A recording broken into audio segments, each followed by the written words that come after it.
Hello and welcome to Faith, Friends, and Leadership. Today, we're joined by my friend Tom Roy, former professional baseball player, renowned coach, founder of two powerful ministries, Unlimited Potential and the Shepherd Coach Network.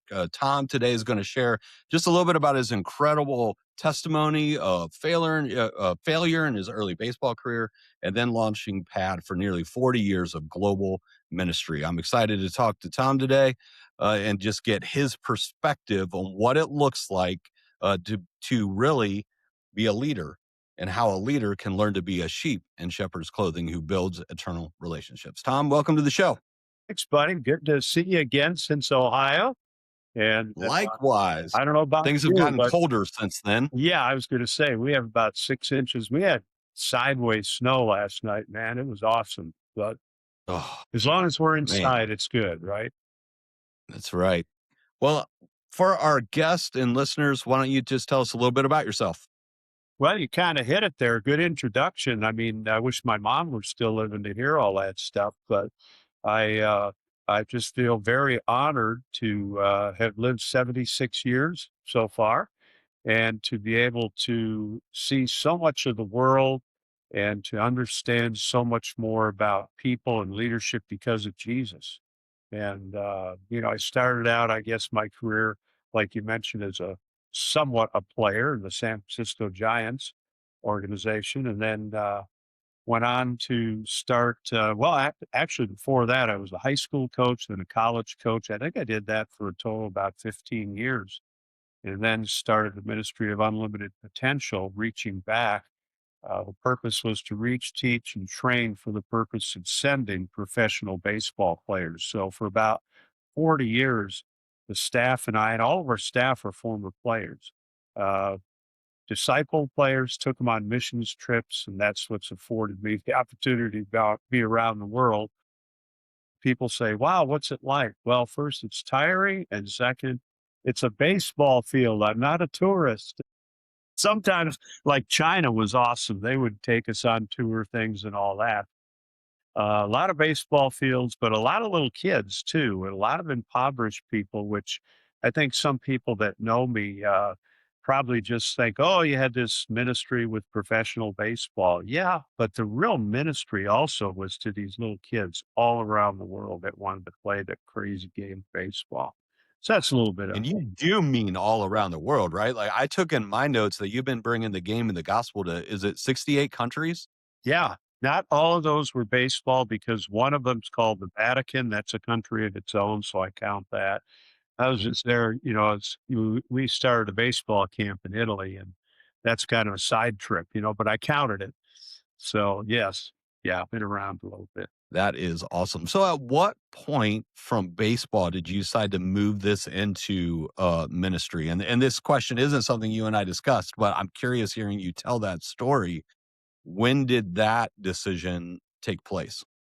Well, I came to faith after I got released by the Giants organization, and I've seen guys come to faith when they're hitting 350 and when they're hitting 010, and I was one of those 010, but I was a pitcher, so I couldn't hit anyway. But anyway, when I got released, about a year later, I came to faith and it radically changed my life.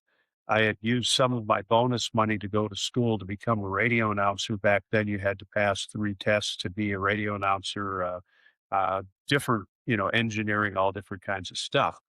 And I thought that was going to be my career path. But then I went to college after I signed when I was 17. So I lost any chance of scholarship for college. Um, and in college, I saw Christian coaches and how they acted and how they taught. And I got pretty fired up about that. And then I decided that it's kind of fun teaching kids how to play baseball. And like I mentioned, did that as a high school and college coach for a number of years. And at a missions conference, the Lord put it on my heart that the conference was called Reach the World. And God hit me Reach Your World, which is baseball. So that's how we started the non for profit. 1980 was the first year. And it's amazing seeing what God did. Yeah, absolutely. Well, one of the things in my time getting to know you and hearing your teachings is that you really established that there's a key difference between transactional coaching or shepherding and the transformational shepherding and leadership that you teach. So, how can leaders, regardless of their field, begin to build those deeper faith based relationship? How do they start shepherding? Well, I think that it's important to let your flock know who you are. First of all, identify your flock. You and I have talked about this before, but who are those people God's put in front of you? And then you don't always have to be right. In the beginning, I thought I always had to be right. I'm the leader, and I had that kind of a mentality, kind of like a coach. Here's how we do it. Here we go. And I found that as I cared for and got to know my sheep, not to them only tell me about them, but they saw me, the good, the bad, and the ugly. And I think that's when the leadership changes. So it really goes back to the model of Jesus with his 12. We've talked about this too. He had his one, his three, his 12, and the 5,000. I kind of treated it like everybody was the 5,000. Like that's when you're speaking and that's when you're up on stage and doing all that stuff. But the one, the three, the 12, man, really investing in them. So I think that's when you know them, when you care about them, when you invest in them.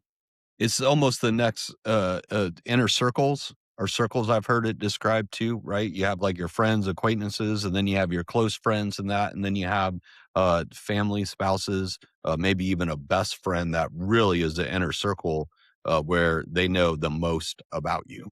Yeah, and I have to throw back to my coaching days. There's a fine line because you are the leader, right?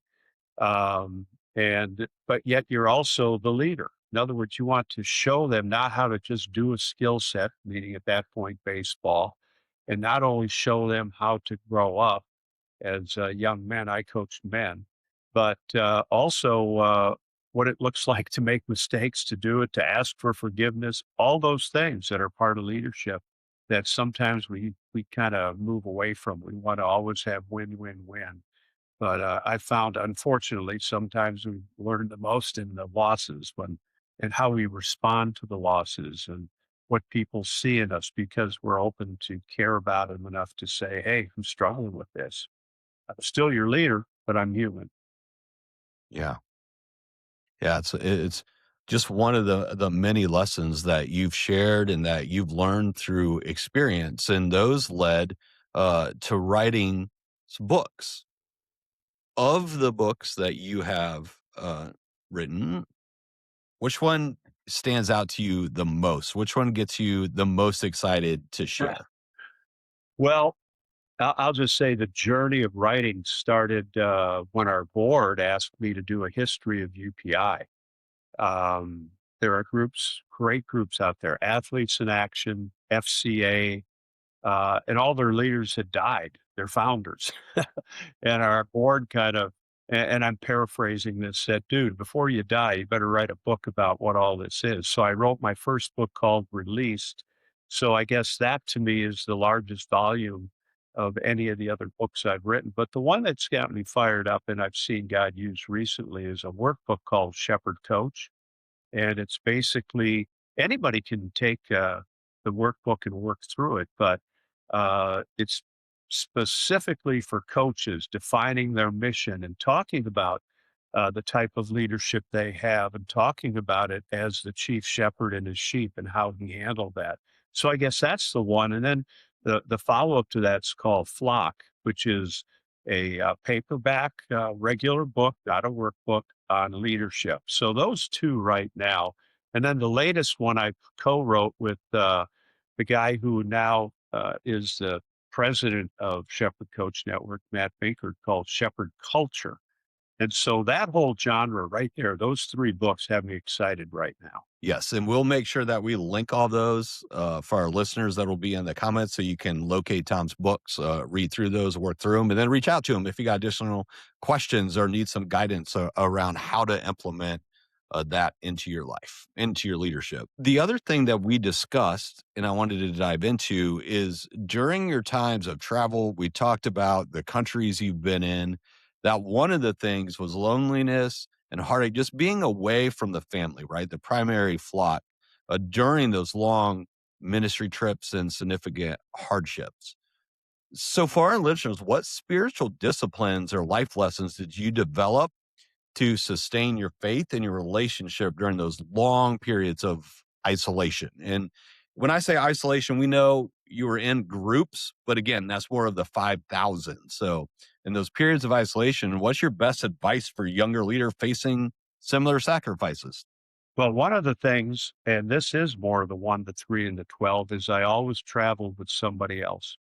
There was only one time, and the guy backed out. We were going to Bulgaria, and he backed out legitimately, like a couple days before. And I felt, well, I've got to go. And sure enough, I had a horrible time. So there's a certain amount of accountability that when you're on these trips, that you bring other people with you, and the cord of three kind of deal. I know that's done for weddings, but it's also done, I think, as leaders. Um, every king needs a prophet. And at some level, the prophet speaks into the king's life because the king is the man, right? I always had coaches and professional baseball players going with me. So between the responsibility, if they were young believers, to try to lead them, and then the other side of that is them looking to me, that helped a big time. So when you talk about a discipline or something that I took into leadership, that was one of them. I think another one, is prayer, and the disciplines that we all have or should have, trying to get in the Word as much as you can.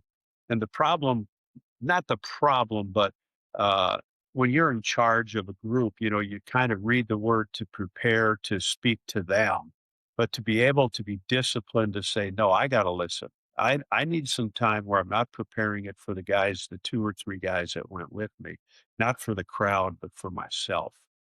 Um, and then, you mentioned it, it's very lonely, even if you're in a crowd. I remember one time being in Hawaii and I went out and I wanted to get a little sun. So I I laid on one of the chairs that they had out there between like 300 Japanese people that didn't speak one word of English. There were people all around me, but I was all alone out there, man. I had nobody to speak to, right? Um, but there's something about not loneliness, but getting away and saying, Lord, I need you to speak to me right now. I need to get away from this to get perspective, but I don't want to get away from you. I need you every minute of every day. And the tyranny of the urgent can happen. And that's life. We all have things we have to do. But to get back to the center again, to say, okay, I'm going to surround myself. I'm going to be in your word. I'm going to pray, but I also need to hear from you, man. Lord, if you need to speak to me in terms of something in my life that I need to correct, do it through other people, through your word, or even if you want to, the small, still voice of the Holy Spirit saying, stop that. Yeah, I mean, he is the Christ. He's our living water, right? And those that come to him shall not thirst. And the challenge becomes we go, go, go, and we forget to return or spend that time, like you said, with Christ and fill our cups. And before we know it, we're trying to pour into others on an empty cup, or we find ourselves in circumstances on an empty cup.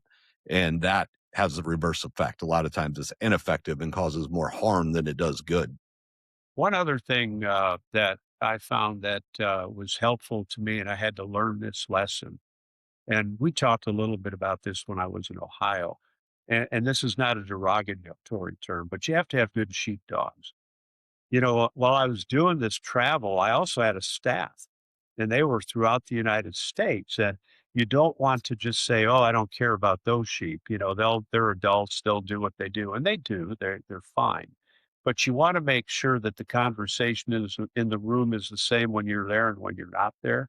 So you have to have faithful sheepdogs that leave. I was reading the scripture just the other day about he leaves the 99 to go get the one, and I thought, what about the 99? You're Right. just out there in the middle of nowhere. No, probably had good sheepdogs that would keep them together, that would say, this is the direction we're going. And you can play that out as long as you want to. But to make sure you surround yourself with good people. And when I say that, they're not perfect, but they love Jesus and they have the same heart. I'm not sure how you top that. But what's your favorite piece of advice to give? Well, there it was.